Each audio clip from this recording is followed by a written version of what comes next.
Thank you for joining the Levers for Change podcast, where we search for who is responsible for what in making an impact on the environment, the energy systems, and the economy. Today's guest is Richard Sonstelie. During the late 1990s, Rich was the CEO of Puget Sound Energy, which to this day is the largest utility in Washington state. At the time, Puget Sound Energy generated over $1 billion in revenue each year and managed over $2 billion in generation, transmission, and distribution assets. He also oversaw the merger of the natural gas utility with his electric utility. I was fascinated by how, although the specific technical, financial, and political issues may have changed, many of the managerial best practices of leading a high-performing team are just as relevant today as they were 30 years ago. So here's an inside look at what it takes to run a major investor-owned utility.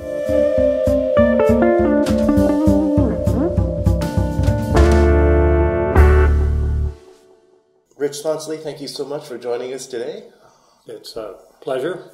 And I know you've had a long and storied career, Puget Sound Energy, for 20 some odd years, if I remember, starting at Executive Vice President.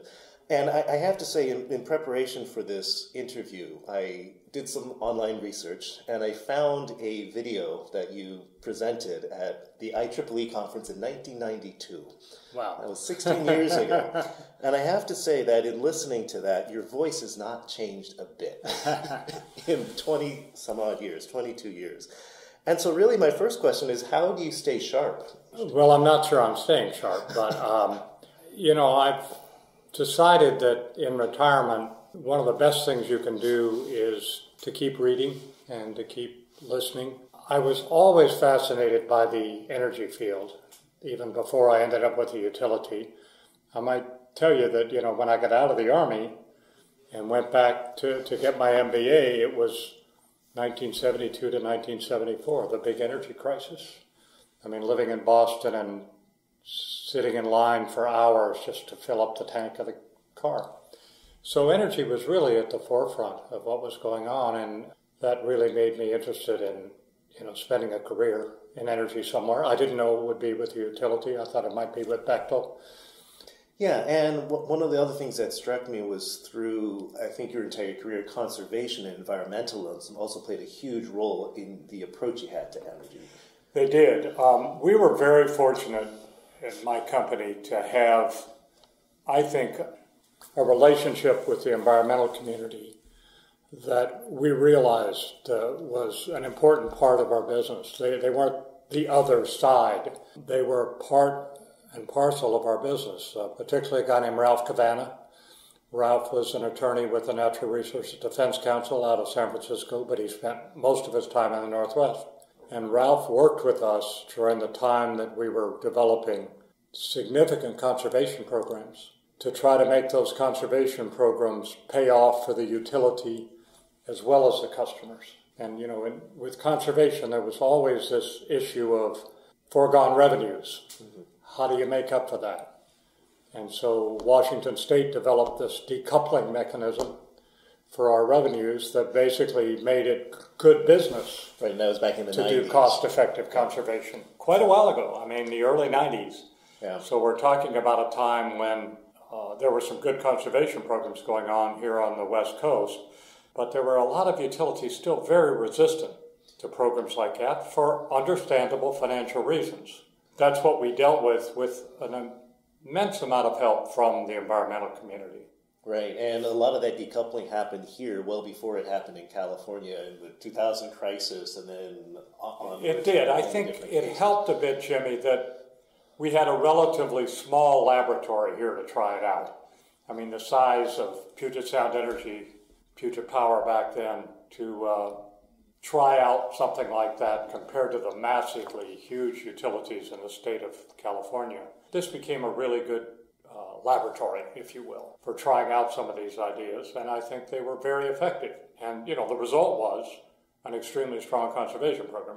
It's easy to measure the bottom line on that, and very cost-effective conservation. And so with the significant growth that was occurring, in the greater Puget Sound area, dampening that growth a bit by cost-effective conservation really had a big payoff.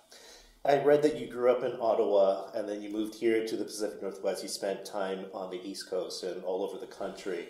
Is the brand of environmentalism or the lifestyle of environmentalism different in the Pacific Northwest than the other places you've been? And how is it different? Well, that's a good question. I think it's different. I would say this. I found the New England utilities that I got to know over time, they had a similar relationship with their environmental community that we do on the West Coast. And so that pleased me. And as a matter of fact, I was involved with a wonderful group of environmental leaders, business people, regulators, and others that met 2 or 3 times a year.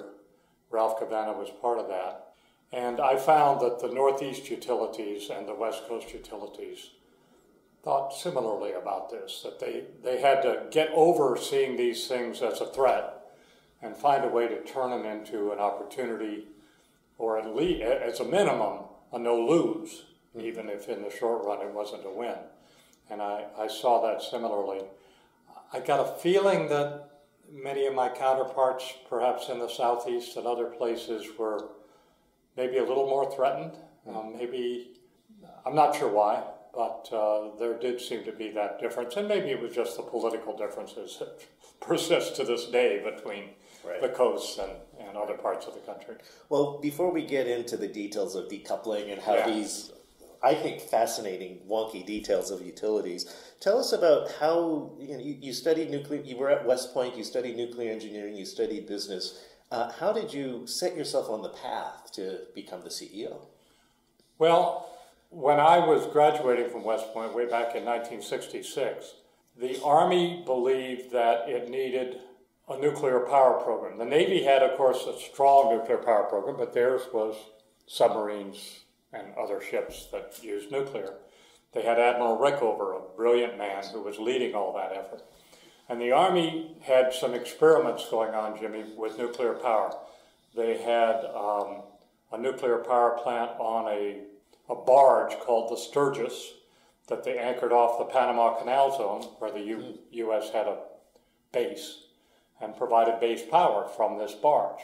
They also had a portable reactor that was initially built, I believe, in Idaho, and then shipped to Camp Century, Greenland, and provided base power. So there was this theory that small nuclear plants that were portable, if you will, like these, would be an important part of what the Army would do in the future. Turns out they were wrong. But nonetheless, I ended up, right after West Point, going to MIT and getting a master's in nuclear engineering because the Army wanted nuclear engineers. The guy who was my closest friend in college was my roommate at MIT. He also got his nuclear engineering degree and ended up a dentist. But that got me interested to start with. Well, by the time I finished at MIT, there was really no Army nuclear power program. In 2 years, there was no Rickover to lead it. It really just never quite penciled out. So I went and did my airborne and ranger training and Vietnam tour and everything else. And then when I came back, I was going to go to the engineer school at Fort Belvoir, and instead, out of the blue, got shipped off to spend 3 years at Los Alamos, New Mexico, at the laboratory there. I was one of 2 Army officers there. Los Alamos was a fascinating place. More PhDs per capita than anywhere in the world, I believe. And the brain power was startling. And while I wasn't working directly on the project, some of the projects in fusion and other things that were going on at Los Alamos were so interesting. And it just furthered my interest in the whole field of energy. And so when I got out of the Army in 1972, I decided that while I'd enjoyed engineering, I was in the Army Corps of Engineers, I was one of the only engineers that seemed to like the paperwork and management side of it. Well, many of my fellow engineers said, I don't want any of that, I want to be an engineer.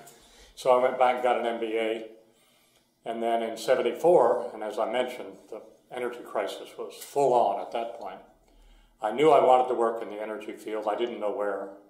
I ended up interviewing with this medium-sized utility in Bellevue, Washington, and came out to build a nuclear power plant, which we didn't. And back then that was Puget Power. That was Puget Power. It was the Skagit nuclear power plant, which was was going to be a two-unit plant up in Skagit County near the Canadian border. What really killed that plant was a 3 Mile Island accident. It happened right as, and even though there was no one killed, and it was an economic disaster, if not a health disaster.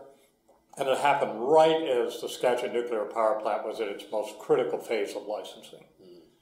And it stopped a lot of plants in a lot of parts of the country, but it really stopped this one dead. And so we never built that, but by that time, I'd realized that I was in a very interesting company with people I really enjoyed working with.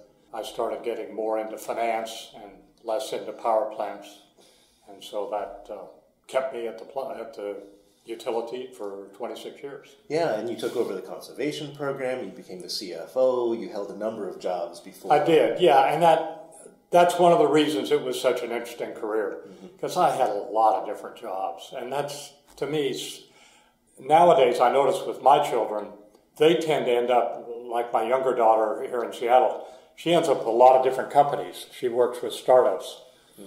I was with the same company for a lot of years, but the jobs were so different that it was still, new challenges all the time, new interesting things to learn.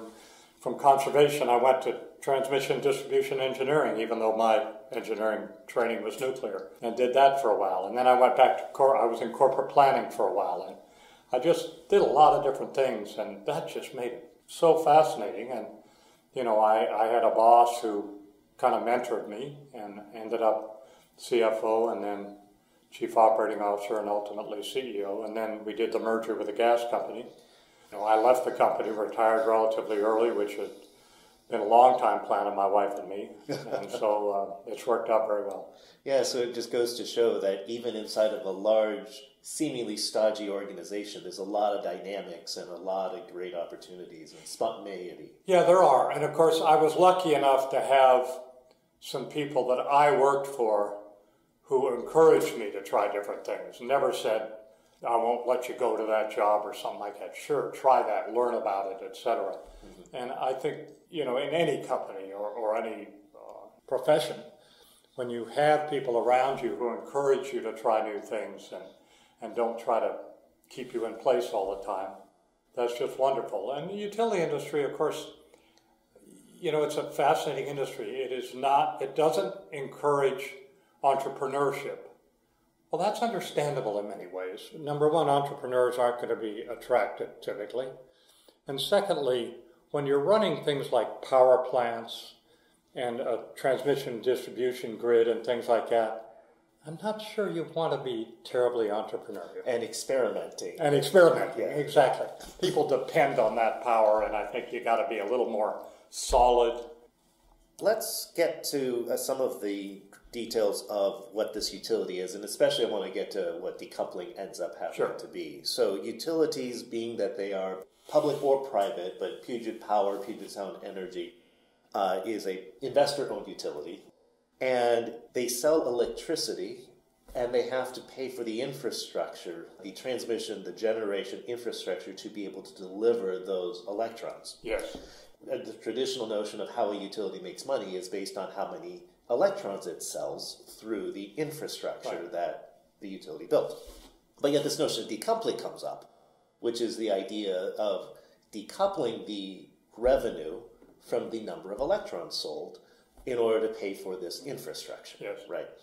How did the idea of decoupling come around, and why did it help the environmental conservation movement? I think it had been around in academic circles for a while.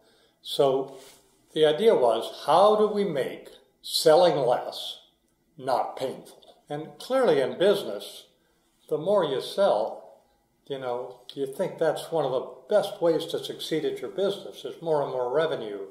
But what was happening here in the Northwest was, that made it different and therefore easier to work on, is our incremental cost of power was dramatically higher than the embedded cost of power. Because we were a heavily hydro-based system here in the Northwest, rates were very low. And I remember they were 3 to 4 cents a kilowatt hour back Exactly. in the 90s, right? Yeah. And so you have rates that are maybe a third what they are in the highest cost parts of this country.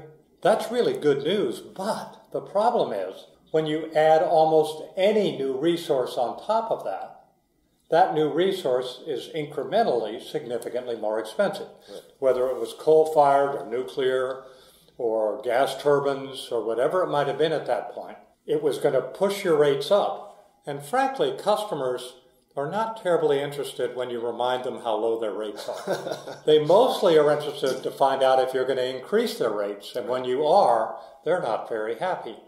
So we had regulators faced with the fact that although our rates were very low by national standards, they were going to tend, as growth happened and we had to go get new resources, they were going to be pushed up pretty fast because the base was so low, if you follow.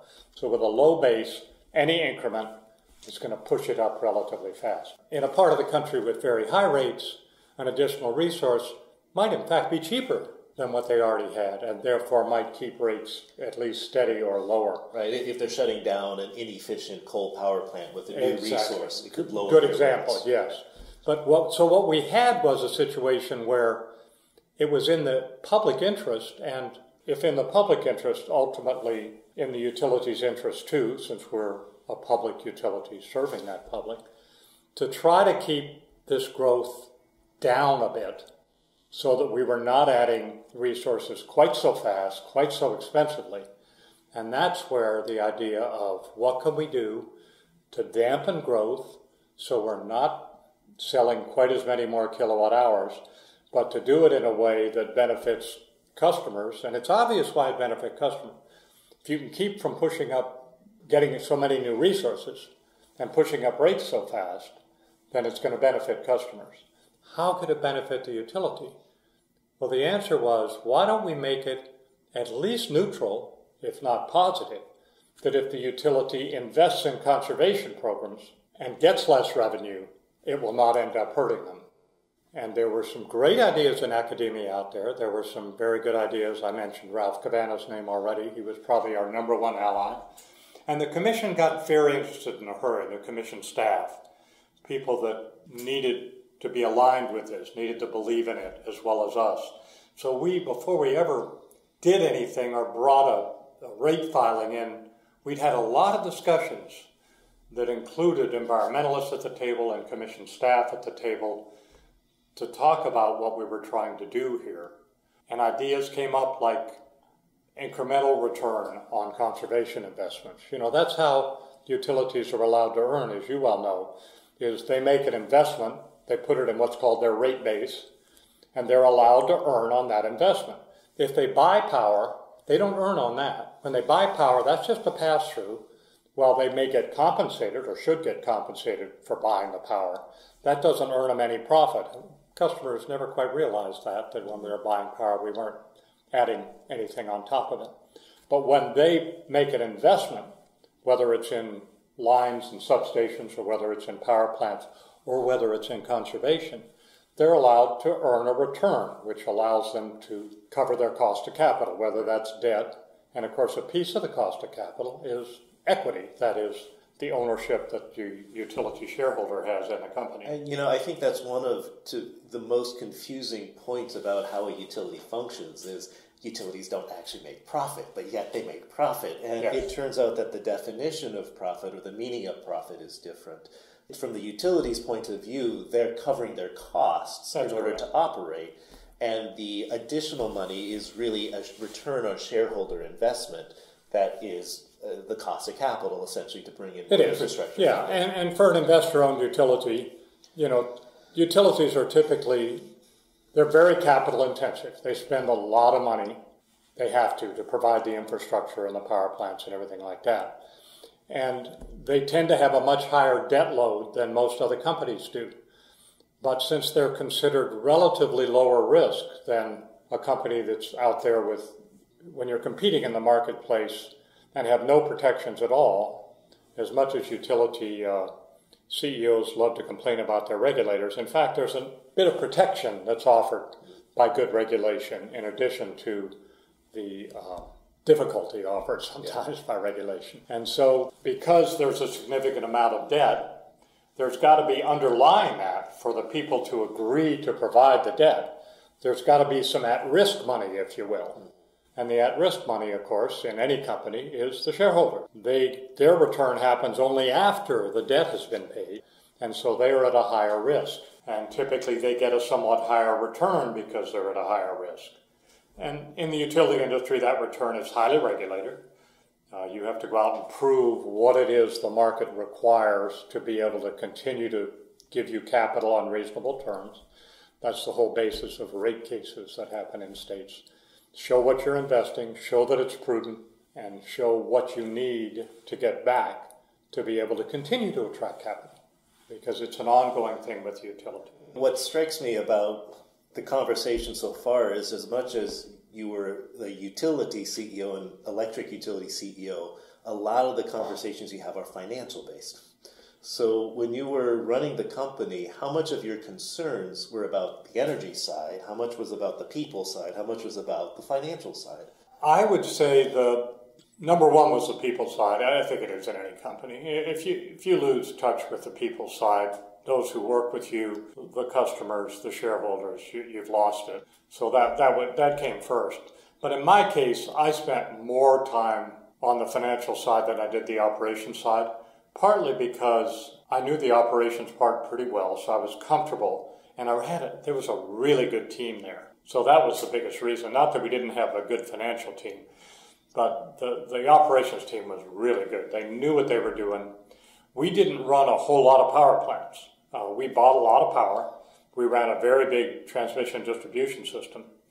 But those were people that knew what they were doing. I'm not an electrical engineer. They were. I wasn't about to tell them how to do that. I'd have been wrong. So I'd been CFO before I moved up, and my concentration in my MBA was also finance. So I really spent a lot of time on the financial side. But they all come together. They do all. They're not separate sides of the business. Right. They're interrelated. So looking at then the people, looking at the ecosystems, we've already just in conversation talked about regulators, clients, employees, shareholders, environmentalists, commissioners, and whatnot. How do you get people together, aligned, agreement? What's that effort like? It takes a lot of time, and I think that's probably why a lot of people are critical of utilities for not moving fast. I think it's hard for them to move fast because there are, as you point out, so many publics involved. I had a regulator once say to me that it's not about the bottom line, it's about the process. That's a scary thing for a business person to hear, because you think, of course, it's about the ultimate outcome here. But in utilities, at least in the minds of regulators, and they're not entirely wrong on this, there are legal requirements to follow a process. And there are so many publics that want to get involved. Customers want to be involved. They don't want you in a room with one or two parties making a deal when they have a stake in that too. So you end up with a very big table, if you will. Sometimes it plays out in regulatory hearings. Better than that, when it plays out in reaching agreement before you get in a adversarial process. Those are the best of all outcomes. But there are a lot of players. And it's not just the utility commission, it's the environmental commissions, it's the financial regulators. I mean, how, off the top of your head, how many commissions and regulators did you have to satisfy? This state has elected commissioners, or appointed commissioners, So you've got a commission down in Olympia, in the state capital, that has a staff. They've got two kinds of staff. They've got the staff that works for the commissioners. Then they have a separate staff that works for the Attorney General of the state that's there to represent the public, all right?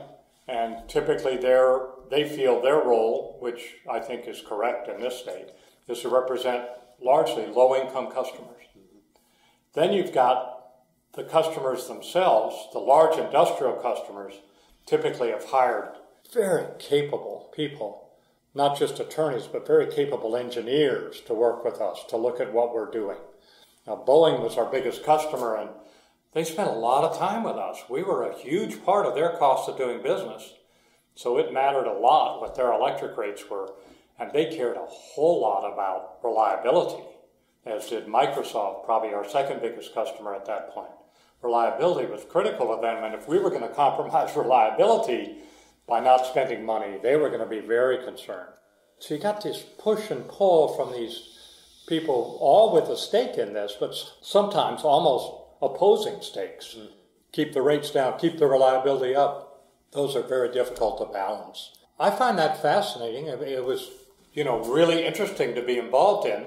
It was frustrating at times because I think the biggest frustration I had, Jimmy, during that time was the feeling that a bunch of us involved knew exactly what the right thing to do was, but you couldn't just go do that because you had to go through such a involved adversarial process to get there. And yet, if you had a wise judge over here that you could all go to, he or she would say, aha, you're right, that is the best thing we could do. And yet, sometimes you never quite got there, or you got there very slowly. It sounds so much more of a communication problem and making sure everyone was bought into the decision that was being made. And it's not, 10% of it is a technical problem. 90% of it is communication. Part of the communication is understanding. You may have a great idea. I spent a short while as a guest speaker at the University of Washington's engineering program, the nuclear engineering program, and I was invited a couple of times, and I always gave the same speech, which is I told the engineering students, most of whom are grad students, please make sure you're taking courses in creative writing, take that speech course, get on that debate team, because your ability to be an effective engineer may be compromised by your inability to communicate. And if you can't, you can have the most brilliant idea in the world. If you can't communicate it and convince particularly non-technical people that it's a sound idea, you're not worth a whole lot. The finest engineers I saw in my time at Puget Power were also terrific communicators. And they may not have been as technically brilliant as some of their staff, but boy, they sure got the job done because they could communicate. And probably translate as well between the business language as well as with the technical language. Absolutely. And, ultimately in our business, you had to convince basically regulators who are political animals. So it is a political process. We can think of it as a financial process or an engineering process, but it's not. It's a political process. Mm-hmm. They answer to the public. They are appointed by the governor. They're overseen by the legislature. So ultimately, it's a political process in the utility business. And boy, there's a lot of communication required. And I think that stems from the fact that these utilities really have a social contract with society, which is an obligation to serve for a local monopoly. And people remember the local monopoly. They tend to forget the obligation to serve portion of that. They do forget obligation to serve. I don't think I ever saw anybody in my utility, anybody, who didn't live the obligation to serve. They knew that's why they were there. There was just no question in their mind. Some of the parties, though, could get a little blasé about that, about the fact that there was this obligation to serve. One of the reasons it was strong in this state, incidentally, was that our state was at that time about 50% investor-owned utilities, and 50% of customers in this state were served by governmental utilities. City of Seattle, where we're sitting right now, being an example, served by Seattle City Light. It's the home of PUD, where we talked to Steve Exactly. as well. So because these public utilities were out there as, if you will, competitors, and I spent many times passing out leaflets in areas of our service territory that were having a vote about setting up public power and displacing my company. Now, we won those, but we won them by being a good citizen, by being a company that people didn't say, well, they're terrible.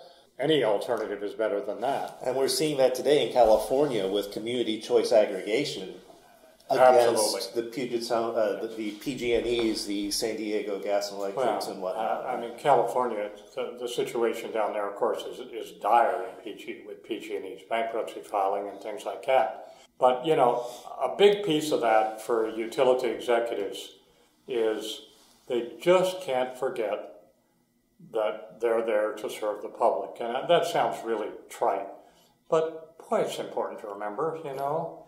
And when I went and visited with the financial community, which I did a lot as a CFO, and then I continued to do as CEO because we were raising money all the time. You really have to continue to pay attention to those investors and their representatives back there. The ones we did business with fully understood that if we lost focus on our customers, the shareholders were going to lose. I mean, I didn't have to convince them we're doing this because it's good for customers, and they say, oh, well, it's terrible for shareholders. You never heard that. They understood. These are utilities, and they must, in fact, satisfy these, especially in a place like Washington with public power all over the place. They must satisfy this, or they're going to be out of business. Going back to these ecosystems, thinking about the ecosystem and that social contract with obligation to serve, the electric utility historically has been one of the key drivers of economic development in rural areas. You also spent some time on the Federal Reserve Board down in San Francisco, which is also about economic development. Is the utility still in the driver's seat of economic development? How has that evolved over? I think it can be. As a matter of fact, when I knew about our opportunity to talk, I tried to think a little bit about what if I were CEO today? Would I have opportunities?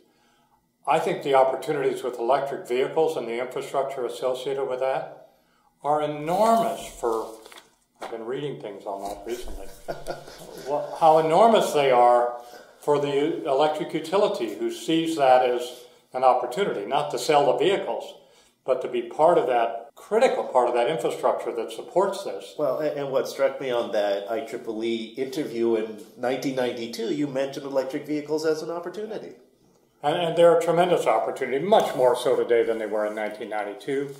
I was just reading some, I'm a big follower of Axios and some of their reports. But Axios generate, with their projections on electric vehicle sales, I mean, the numbers are stunning. And they point out that all the infrastructure needs are going to be part of that, but the utility ought to be one of the major players in that. They're well positioned to do that. A second one that I thought of while we're on the subject of today's CEO, what's happening on the West Coast about legal requirements to be 100% at renewables. I think utilities have a great chance to see that as an opportunity, or they can see it as a terrible threat. Just like decoupling back in your days. Just like decoupling, right. Very much like decoupling. And here on the West Coast, the environmental ethos of our customers is so strong that the utility is going to be so well positioned if it's out in front, supportive of these drives. Now, if the utilities pays attention, what it will do is it will point out in a few cases where there's some unrealistic expectations or there's a better way to do it. But they've got to be part of that conversation rather than saying, oh my gosh, they're mandating such and such.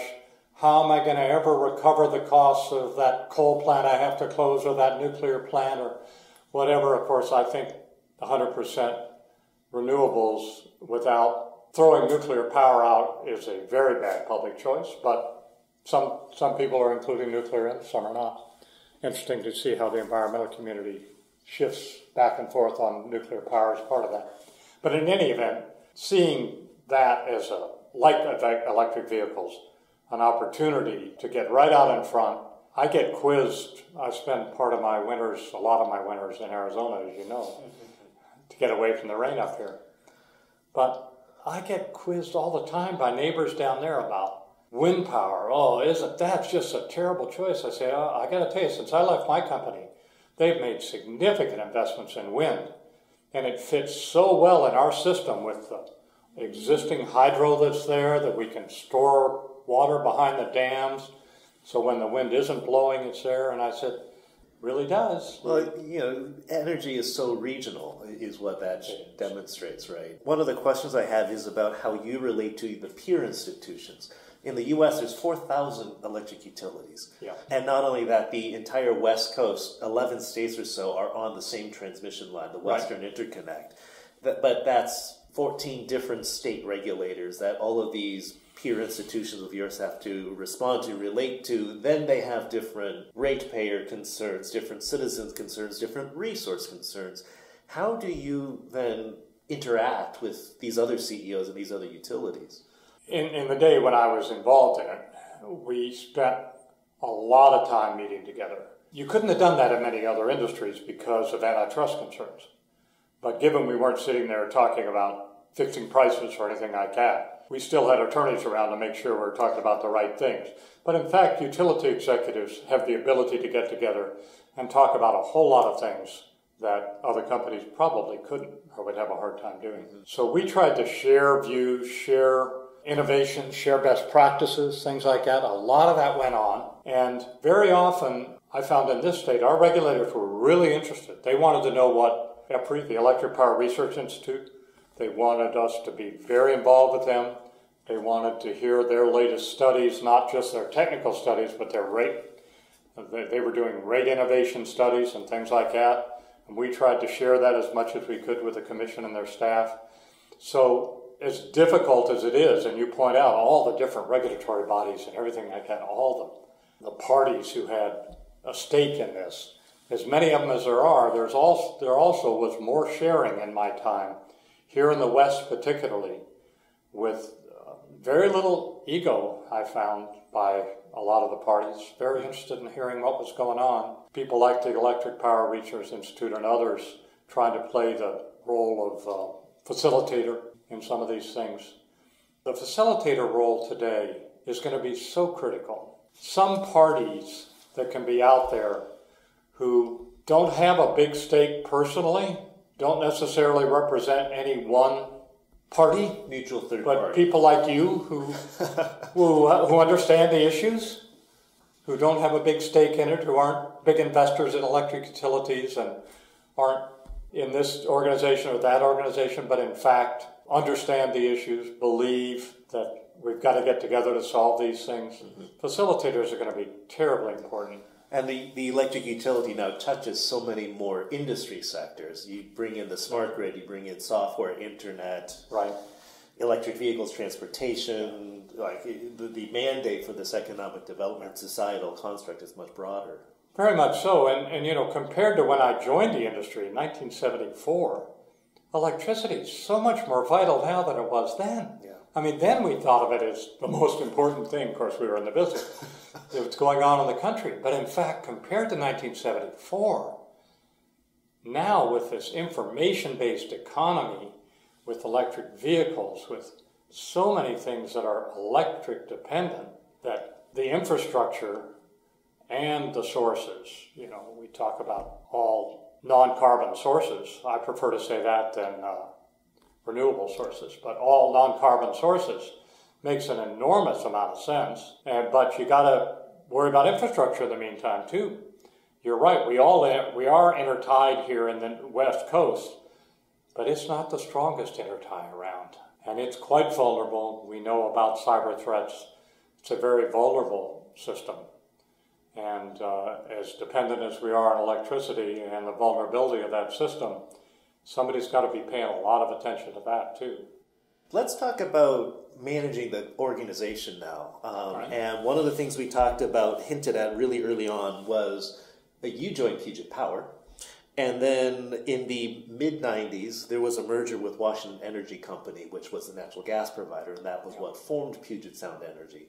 So what was it like managing the merger and acquisition of two different cultures? That's a really good question. I haven't thought about it for a long time. I lived it in such a dramatic fashion for a couple of years, because it takes 2 to 3 years to do a utility merger. To start with, you got to really make sure it makes sense, and that it's not just, boy, we'd like to be bigger, and if we bought the gas company, we'd be bigger. But in fact, in this state, it made enormous sense, because we knew that for heating, and remember, there's not a huge air conditioning load in the Northwest compared to California. So we'll start with that, Western Washington anyway. So we knew for heating, all of us knew that natural gas made a whole lot more sense for heating. Now, if you were going to do both heating and cooling and you used heat pumps, then an electric system might make sense. But heating. So there wasn't as much rivalry, if you will, built in there because it made good sense. And not that we told our customers who wanted electric heat, sorry, we won't do it, you got to call the gas company. But we certainly knew that it might be a lot better choice to go natural gas. And so we often advised that. So to start with, we were competitors, but not real big rivals. And then, of course, if you can merge the administrative parts of the utilities, it makes a whole lot of sense. The cultures were not that different. I found the key executives I met with when we were working on the merger from the gas company had just as big a commitment to customers as my company did. It was a much smaller company, and gas issues were different than electric issues. They had storage, but they had transportation as we did. They had storage. They weren't building power plants, obviously. So the issues were relatively similar. And convincing regulators was, of course, the challenge, because I think the two companies were convinced pretty quickly that it made sense. And we made an offer for the gas company that they could say was genuinely in their shareholders' interest, which they have to be able to say. But it still took a year and a half, 2 years, because you've got to prove to a lot of parties. Regulators of different ilks. Big customers, they were really involved. There was a degree of suspicion that, whoa, boy, if there's one less player in this energy business, is that going to disadvantage us? And I think we kind of had to show them that it wasn't going to disadvantage them. Matter of fact, we had to commit to certain practices and rates and things like that that would guarantee them, not just our word, but guarantees that they were not going to be disadvantaged. And of course, we had complications like we serve gas in the city of Seattle. We don't serve electricity here, so Seattle City Light sounded an alarm. Is that big Puget Power going to move in here and try to take over our electric system? Which we weren't. But there were a lot of parties to be satisfied about it, and it took quite a while. I think it's proven out very well. I'm sure there are still people who don't like their utility for lots of reasons, but I don't think one of the reasons is they're a gas and electric company. That doesn't seem to bother anybody. Through that entire experience of leading Puget Sound Energy, what decisions could you make quickly, and what decisions really took a long time and you had to slow down? Well, the decisions that had to be made quickly, and therefore had to do with getting the right people in the right place. And you know, any utility executive, whether at the CEO level or the managerial level or vice president level, whatever, is only as going to be effective as his or her subordinates are effective. I mean, the CEO's ability to, quote, get things done is relatively limited. You get things done through others. The thing that had to be done relatively quickly all the time was to get the right people into the right jobs. If there were people that had to be removed, in the utility industry, you did that rather gently, but you had to do it. You had to get the right people in place. And those, I think people make mistakes in all kinds of companies, including utilities, when they sit there and watch non-performance and don't do anything about it. And we felt pretty strongly about that. My predecessor was good about that too. And so we tried to create a culture where you weren't just going to sit in place for your whole career and not do anything. As far as the ones that could be made more slowly, the decisions about major investments were made slowly. They were made slowly both because the investments tended to be so large, which they are with utilities. Utility boards tend to be conservative by their nature and should be. They should be people who ask tough questions, who don't readily venture out in new ventures. And you've got all these parties, as we've been talking about, to convince that this makes sense. You don't just jump into these investments when you could have regulators decide they were imprudent and you'll never recover your costs.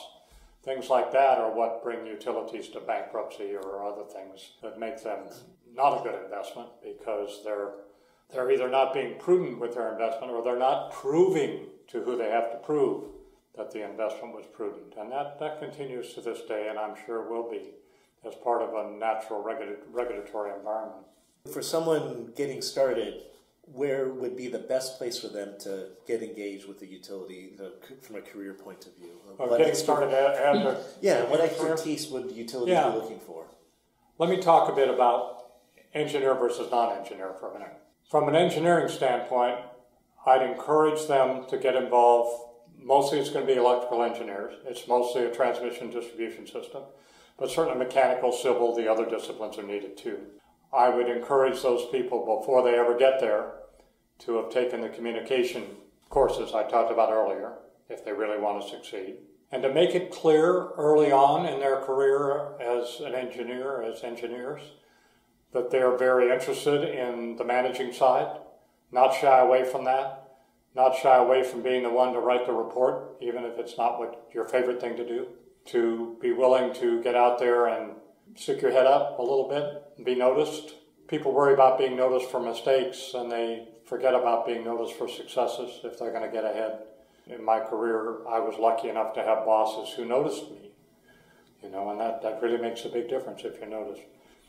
Financial people, very similarly, get in there, whether you're an accountant, an auditor, whatever you may come in at, and show that you're interested in the bigger picture, that you're not just there to do debits and credits, that you're there to understand the business. For those coming in, like I did with an MBA, prove that you're really interested in the utility business. This concept of MBAs coming into companies and thinking, boy, I'm all prepared to go into top management immediately. I mean, what a way to alienate everybody around you, Be willing to go in there and do the work. And if you're good, you'll be noticed. And again, show you're interested in the big picture. Quiz your leaders tell me more about why we're doing this. Tell me who all's involved and things like that. I think, most older business people delight in younger people who ask questions. And a lot of people are afraid to. No reason to be afraid to. You find out pretty quickly which people you don't particularly want to ask questions to because they won't give you a good answer and they're grumpy. All these companies have some really fine people in them who are mid-career or late career. There's a lot to learn from them.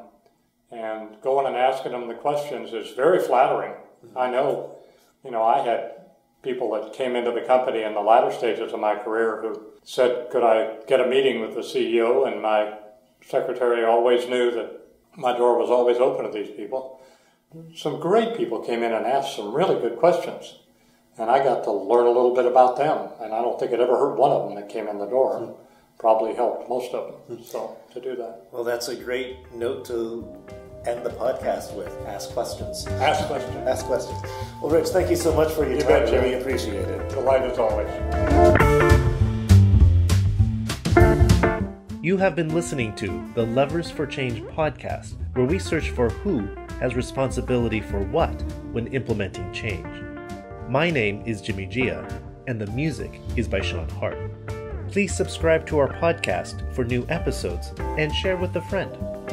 Please visit our website at www.leversforchangepodcast.com for additional episodes, books, and other resources. Thank you again, and remember, when trying to change the world, search for your levers for change.